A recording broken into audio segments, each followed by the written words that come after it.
Hello दोस्तों, आप सभी का स्वागत है हमारे YouTube channel NKY GK master पर। इस वीडियो में हम देखने वाले हैं खान सर का जो न्यू बुक आया है रेलवे ग्रुप डी का, उसका प्रैक्टिस सेट जो है इस वीडियो में सॉल्व करने वाले हैं। इस बुक में आपको देखने को मिलेगा टोटल 24 प्रैक्टिस सेट, जिसमें से हम प्रैक्टिस सेट नंबर 10 जो है इस वीडियो में सॉल्व करने वाले हैं। तो चलिए शुरू करते हैं। किसी को कोई क्वेश्चन हो तो पूछ सकता है। मैम ऑफलाइन क्लास तो स्टार्ट हो गई है, लेकिन जो बच्चे स्कूल नहीं आ पा रहे हैं उनकी पढ़ाई कैसे होगी? राहुल के पापा ने तो साफ मना कर दिया स्कूल आने से। अरे तुम उसकी टेंशन मत लो, वो अभी भी टीचमेंट ऐप के द्वारा हमारे साथ लाइव है। शहर शहर गांव गांव अब टीचर्स ले रहे हाइब्रिड क्लास टीचमेंट के यूनिक फीचर्स के साथ।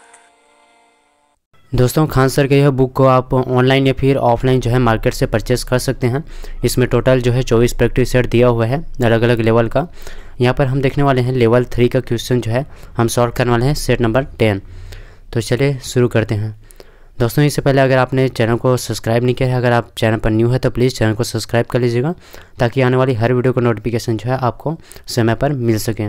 अगर वीडियो अच्छा लगता है तो प्लीज़ वीडियो को लाइक कीजिएगा, ज़्यादा से ज़्यादा शेयर करिए अपने दोस्तों के बीच जो भी ग्रुप डी NTPC CBT की तैयारी कर रहे हैं, उन्हें भी इस वीडियो से लाभ मिल सके, ताकि एग्ज़ाम में अच्छा स्कोर कर पाएँ। और PDF के लिए टेलीग्राम चैनल को ज्वाइन कर लीजिएगा, NKY GK master, NKY GK master करके टेलीग्राम चैनल का नाम है, वहाँ पर आप ज्वाइन हो जाइएगा। डिस्क्रिप्शन में लिंक है, वहाँ से भी आप कनेक्ट हो सकते हैं। चलिए आज का क्वेश्चन ज़रा साइंस से क्वेश्चन जो है देखते हैं। यहाँ पर पहला क्वेश्चन देखिएगा, राडार से, यहाँ पर पहला क्वेश्चन है, राडार से भेजी गई तरंगें वायुयान से लौटकर 10 सेकंड के बाद राडार तक पहुँचती है। यदि तरंग वेग 3 × 10⁸ मीटर पर सेकंड हो तो वायुयान की दूरी है। दोस्तों, आप लोगों को 3 से लेकर 5 सेकंड का समय दिया जाएगा। इसी बीच में आपको सही उत्तर का चयन करना है। तो बताइएगा इसका आंसर क्या होगा। इसका सही आंसर हो जाएगा ऑप्शन नंबर ए, 1.5 × 10⁻11 मीटर। अगला क्वेश्चन देखिएगा, कार्बन की दहन ऊष्मा 395 किलो जूल पर मोल है। शुद्ध कार्बन के 1 किलोग्राम को कार्बन डाइऑक्साइड में ऑक्सीकृत करने पर ऊष्मा की कितनी मात्रा मुक्त होगी? इसका आंसर बताइएगा। इसका सही आंसर हो जाएगा आपका ऑप्शन नंबर 2, 32,916 किलो जूल हो जाएगा। फिर अगला क्वेश्चन देखिए, अगला क्वेश्चन है यहाँ पर, किसी वस्तु जिसकी मात्रा जो है 20 किलोग्राम है पर 100 N का बल कितने समय तक आरोपित हो ताकि उसे 100 मीटर पर सेकंड की गति मिले? तो इसका आंसर बताइएगा।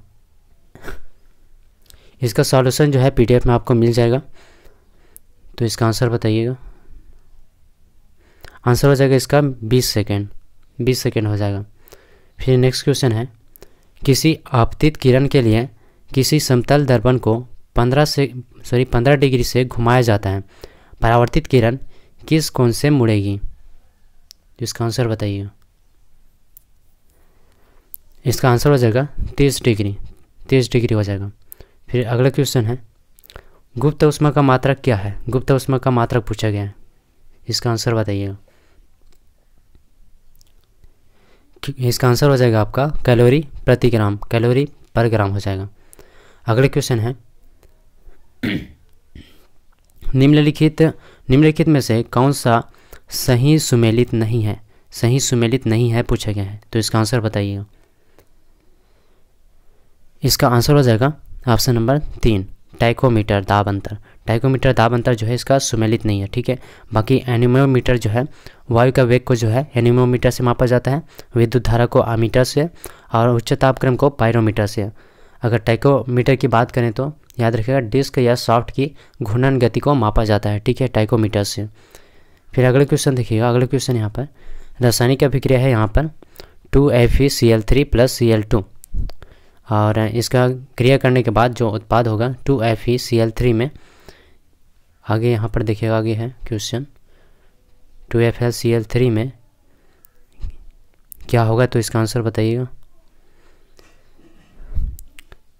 तो इसका सही आंसर हो जाएगा आपका Cl2 ऑक्सीकारक है। ठीक है, 2FeCl3 में Cl2 जो है ऑक्सीकारक है। यहाँ पर देखिएगा, फिर नेक्स्ट क्वेश्चन यहाँ पर, अपने जीनोम के डीएनए संस्करण को होस्ट सेल डीएनए में डालने के लिए एचआईवी के एंजाइम को कहा जाता है। तो क्या कहा जाता है, इसका आंसर बताइएगा। इसका सही आंसर हो जाएगा इंटीग्रेज हो जाएगा। फिर अगला क्वेश्चन देखिएगा यहाँ पर, वीडियो के लास्ट में आप अपना स्कोर बताइएगा कि कितना मार्क्स आपको मिलता है, कितना स्कोर जो है आप कर पाते हैं। लास्ट में ज़रूर कमेंट में बॉक्स में कमेंट करिएगा। देखिएगा यहाँ पर अगला क्वेश्चन है, 1 जूल कितने अर्घ के बराबर होता है। इसका आंसर बताइएगा क्या होगा। तो आंसर हो जाएगा इसका 10 की घात 7, ठीक है, 10 की घात 7 अर्घ के बराबर होता है 1 जूल। फिर अगला क्वेश्चन है, यदि मल जल का पूर्णतः ऑक्सीकरण कर दिया जाए तो नाइट्रोजन का स्वरूप क्या हो जाएगा। आंसर हो जाएगा इसका नाइट्रेट, ठीक है, नाइट्रेट बन जाएगा। फिर अगला क्वेश्चन है, भारत में स्वीकार्य ध्वनि प्रदूषण स्तर की सीमा क्या है। आंसर हो जाएगा इसका 40 से 45 डेसिबल, ठीक है, 40 से 45 डेसिबल के बीच हो जाएगा। भारत में स्वीकार्य ध्वनि प्रदूषण स्तर की सीमा पूछा गया है। फिर अगला क्वेश्चन देखिए यहाँ पर, रोडेंटिसाइड वह रसायन है जिनका प्रयोग किया जाता है नियंत्रण करने के लिए। क्या नियंत्रण करने के लिए, तो इसका आंसर हो जाएगा आपका चूहों का, ठीक है। रोडेंटिसाइड रसायन का जो प्रयोग है चूहों को नियंत्रित करने के लिए किया जाता है, ठीक है। फिर अगला क्वेश्चन देखिएगा, विराम से चलकर एक रेलगाड़ी जो है 2 मीटर पर सेकेंड स्क्वायर के एक समान त्वरण से 1 मिनट तक चलती है। इतने समय में रेलगाड़ी द्वारा तय की गई दूरी क्या होगी। तो इसका आंसर बताइएगा। आपको 5 से 6 सेकंड का समय दिया जा रहा है, इसका आंसर बताइएगा। तो इसका आंसर हो जाएगा, आपका आंसर हो जाएगा इसका 3600 मीटर, ठीक है, 3600 मीटर हो जाएगा। फिर अगला क्वेश्चन है, यदि हम समुद्र तट पर बैठकर 2 सूर्यास्तों के बीच बीतने वाले समय को मापें तो उससे हम अनुमान लगा सकते हैं। किसका अनुमान लगा सकते हैं बताइएगा। आंसर हो जाएगा पृथ्वी की त्रिज्या का, ठीक है, पृथ्वी की त्रिज्या का अनुमान जो है लगा सकते हैं। फिर अगला क्वेश्चन है यहाँ पर, ग्रहणी में वसा गोलिकाओं का टूटना छोटी बूंदों में होता है जो सतह का एक बड़ा क्षेत्र प्रदान करता है, जिस पर एंजाइम अग्नाशयी लाइपेज वसा को फैटी एसिड और ग्लिसरॉल में पचाने के लिए कार्य कर सकता है, जिसके रूप में जाना जाता है। तो जिसे किस रूप में जाना जाता है, तो इसका आंसर हो जाएगा, आपका बताइएगा। आंसर हो जाएगा इसका इमल्सिफिकेशन, ठीक है, इमल्सिफिकेशन कहा जाएगा। फिर अगला क्वेश्चन देखिएगा, अगला क्वेश्चन यहाँ पर, पृथ्वी की सतह पर पलायन के वेग का मान क्या है। पृथ्वी की सतह पर पलायन के वेग का मान पूछे गए हैं। तो आंसर हो जाएगा इसका 11.16 किलोमीटर पर सेकेंड, 11.16 किलोमीटर पर सेकेंड हो जाएगा इसका आंसर। अगला क्वेश्चन है यहाँ पर, एथेनॉल को विकृत करने के लिए निम्नलिखित में से किसका प्रयोग किया जाता है। एथेनॉल को विकृत करने के लिए, तो आंसर हो जाएगा मिथाइल एल्कोहल, ठीक है, मिथाइल एल्कोहल हो जाएगा। तो एथेनॉल को विकृत करने के लिए मिथाइल एल्कोहल का जो है प्रयोग किया जाता है। अगला क्वेश्चन है, भूरी शर्करा के विलयन को विरंजित करने के लिए प्रयोग में लाए जाने वाले कोयले यानी कि चारकोल को निम्नलिखित में से क्या कहा जाता है। तो इसका आंसर हो जाएगा जानता चारकोल, जानता चारकोल कहा जाता है। फिर अगला क्वेश्चन देखिएगा, निम्नलिखित में से वह गैस कौन सी है जो पौधाघर प्रभाव के लिए मुख्यतः जिम्मेदार है। पौधाघर प्रभाव के लिए, तो इसका आंसर बताइए, इसका आंसर क्या होगा। तो इसका आंसर हो जाएगा आपका कार्बन डाइऑक्साइड CO2, ठीक है, CO2 हो जाएगा। फिर अगला क्वेश्चन देखिए, अगला क्वेश्चन यहाँ पर, कीट संवर्धन क्या है। कीट संवर्धन क्या है, किसे कहा जाता है, किसका अध्ययन किया जाता है कीट संवर्धन के अंतर्गत। तो इसका आंसर हो जाएगा कीटों की वृद्धि करने का विज्ञान जो है कीट संवर्धन कहा जाता है, ठीक है, कीटों की वृद्धि करने का विज्ञान। फिर अगला क्वेश्चन है यहाँ पर देखिएगा, जब पादप विविधता को प्राकृतिक आवास में संधारित किया जाता है तो इस संरक्षण को क्या कहते हैं। आंसर हो जाएगा इसका स्वस्थानीय, ठीक है, स्वस्थानीय कहा जाता है। फिर अगला क्वेश्चन है यहाँ पर, 1 मोल सिल्वर में परमाणुओं की कुल संख्या है कितनी होगी। तो इसका आंसर होगा 6.023 गुणित 10 की घात 23 हो जाएगा। ठीक है, एक मॉलिक्यूल में परमाणुओं की जो संख्या है 6.023 गुणित 10 की घात 23। अगले क्वेश्चन है यहाँ पर, आदमी के कंठ के किस भाग को उदर्ध यानी कि एडम्स एप्पल कहा जाता है? तो इसका आंसर हो जाएगा आपका थायराइड उपास्थि। ठीक है, थायराइड उपास्थि को।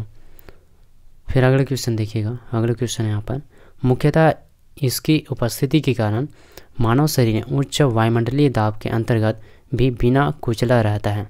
तो इसका आंसर क्या होगा? तो इसका आंसर बताइएगा। आंसर हो जाएगा इसका कोशिकाओं में तरल। ठीक है, कोशिकाओं में तरल हो जाएगा। मुख्यतः जो है इसका आंसर होगा कोशिकाओं में तरल। अगले क्वेश्चन है, वनस्पति जगत में निम्नलिखित में से किसको जल स्थल चर यानी कि उभयचर कहा जाता है? वनस्पति जगत में पूछा गया है किसको?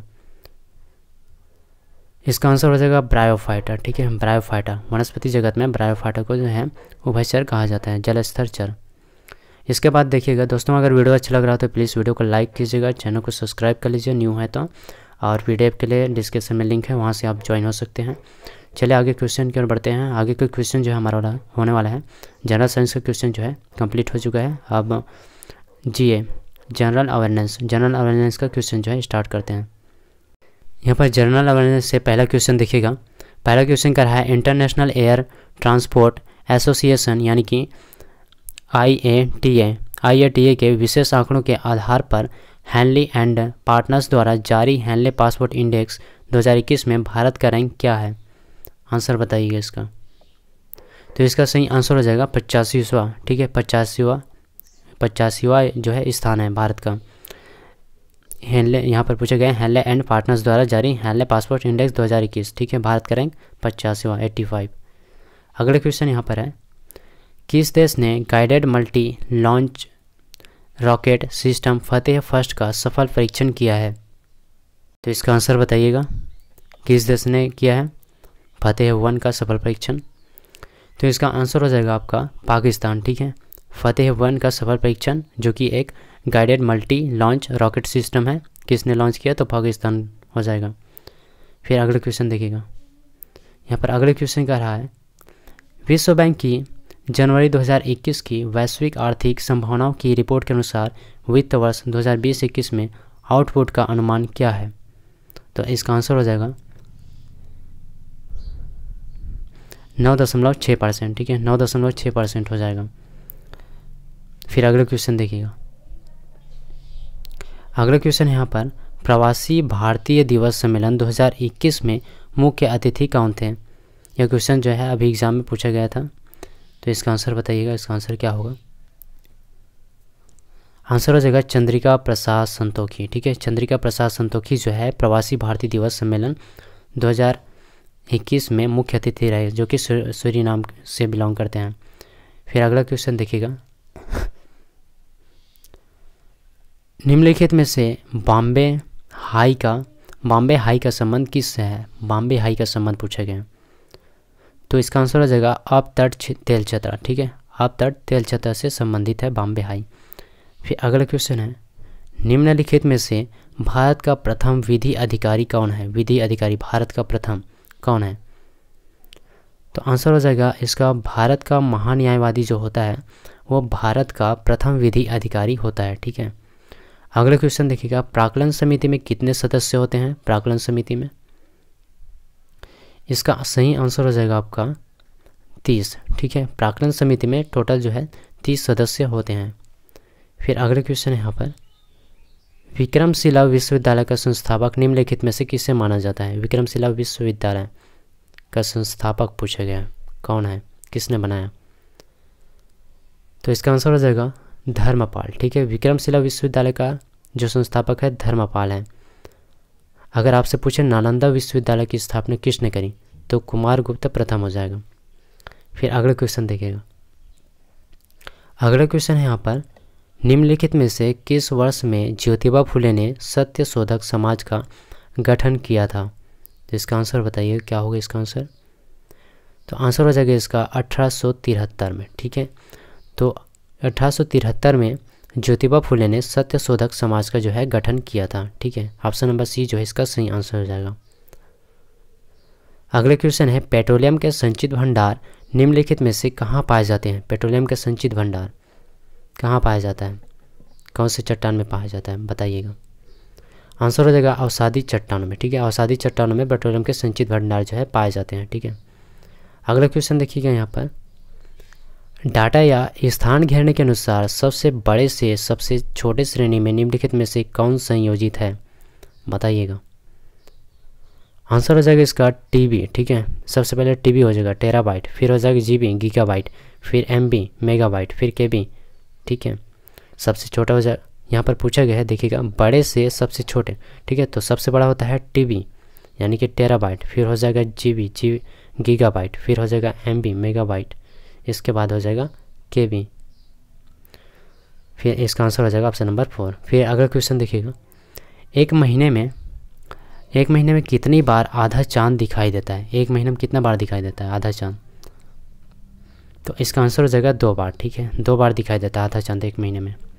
अगला क्वेश्चन है, क्रिकेट के किस मैदान को क्रिकेट का मक्का कहा जाता है? क्रिकेट के किस मैदान को कहा जाता है क्रिकेट का मक्का? तो आंसर हो जाएगा इसका द लॉर्ड्स लंदन को कहा जाता है। ठीक है, क्रिकेट के जो लॉर्ड लंदन मैदान को जो है क्रिकेट का मक्का कहा जाता है। अगला क्वेश्चन है, नोबेल पुरस्कार प्राप्त करने वाले पहले एशियाई कौन थे? नोबेल पुरस्कार प्राप्त करने वाले पहले एशियाई, तो आंसर हो जाएगा रविंद्रनाथ टैगोर। ठीक है, रविंद्रनाथ टैगोर जो है नोबेल पुरस्कार प्राप्त करने वाले पहले एशियाई थे, पहले जो कि भारतीय थे। फिर अगला क्वेश्चन है, निम्नलिखित पुस्तक में से कौन सी पुस्तक मुंशी प्रेमचंद द्वारा लिखित नहीं है? कौन सी पुस्तक है जो मुंशी प्रेमचंद द्वारा लिखित नहीं है? तो आंसर हो जाएगा इसका गाइड। इसके अलावा जो आपका गोदान है, गबन है, कर्मभूमि है, ये मुंशी प्रेमचंद की लिखी हुई पुस्तक है, गोदान गबन कर्मभूमि मुंशी प्रेमचंद। फिर अगला क्वेश्चन देखिएगा, निम्नलिखित खेलों में से कौन सा खेल जो है म्यांमार का राष्ट्रीय खेल माना जाता है? म्यांमार का राष्ट्रीय खेल, तो इसका आंसर हो जाएगा आपका चीन लोन जो है म्यांमार का नेशनल स्पोर्ट है, राष्ट्रीय खेल। फिर अगला क्वेश्चन है, वाल्मीकि राष्ट्रीय उद्यान कहाँ पर है? वाल्मीकि राष्ट्रीय उद्यान पूछा गया है, कहाँ पर है? तो इसका आंसर बताइएगा। तो इसका आंसर हो जाएगा बिहार। ठीक है, वाल्मीकि राष्ट्रीय उद्यान बिहार में। ठीक है, अगर आपसे पूछे दुधवा नेशनल पार्क, ठीक है, दुधवा नेशनल पार्क जो अगर पूछता है तो उत्तर प्रदेश हो जाएगा, उत्तर प्रदेश में दुधवा नेशनल पार्क। अगर आपसे पूछे कि पन्ना, पेंच, संजय, माधव, ये सब नेशनल पार्क जो है मध्य प्रदेश में। ठीक है, Panna national park, Pench national park, Sanjay national park वगैरह, माधव हो गया, बांधवगढ़ वगैरह हो गया, ये सब जो है मध्य प्रदेश हो जाएगा। फिर अगले देखिएगा, किसने KPIC द्वारा विकसित वादी प्राकृतिक पेंट लॉन्च किया है? ये क्वेश्चन में पूछा गया सवाल है, तो बताइएगा।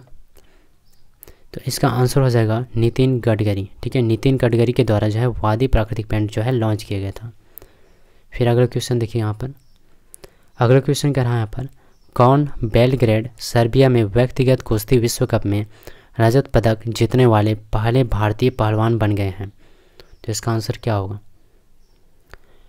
तो इसका आंसर हो जाएगा अंशु मलिक। ठीक है, अंशु मलिक जो है बेलग्रेड सर्बिया में व्यक्तिगत कुश्ती विश्व कप में रजत पदक जीतने वाले पहले भारतीय पहलवान बने हैं। ठीक है, फिर लास्ट क्वेश्चन है, इस वीडियो का लास्ट क्वेश्चन है, भारत सरकार ने नेताजी सुभाष चंद्र बोस की जयंती किस तारीख को हर साल पराक्रम दिवस के रूप में मनाने का निर्णय लिया है? किस तारीख को या फिर किस दिन को? तो इसका आंसर हो जाएगा 23 जनवरी। ठीक है, 23 जनवरी को पराक्रम दिवस सुभाष चंद्र बोस की जयंती मनाने का निर्णय लिया है। दोस्तों, आपने कितना स्कोर किया है आप कमेंट बॉक्स में ज़रूर छापिएगा। आपने कितना स्कोर किया है, कितना मार्क्स आपको मिला है। और चैनल पर अगर नए हैं तो प्लीज़ चैनल को सब्सक्राइब कर लीजिए ताकि आने वाली हर वीडियो का नोटिफिकेशन जो है आपको समय पर मिल जाए। और वीडियो अच्छा लगता है तो प्लीज़ वीडियो को लाइक करना ना भूलिएगा और ज़्यादा से ज़्यादा शेयर करिएगा ताकि उन्हें भी इस वीडियो से लाभ मिल सके और एग्ज़ाम में अच्छा स्कोर कर पाएँ। तो मिलते हैं नेक्स्ट वीडियो में। जय हिंद, जय भारत। और PDF के लिए डिस्क्रिप्शन में लिंक है, वहाँ से ज़रूर जुड़ जाइएगा, वहाँ आपको प्रोवाइड कर दी जाएगा, वहाँ पर आपको सॉल्यूशन सही जो है आपको मिल जाएगा। तो मिलते हैं नेक्स्ट वीडियो में। जय हिंद, जय भारत।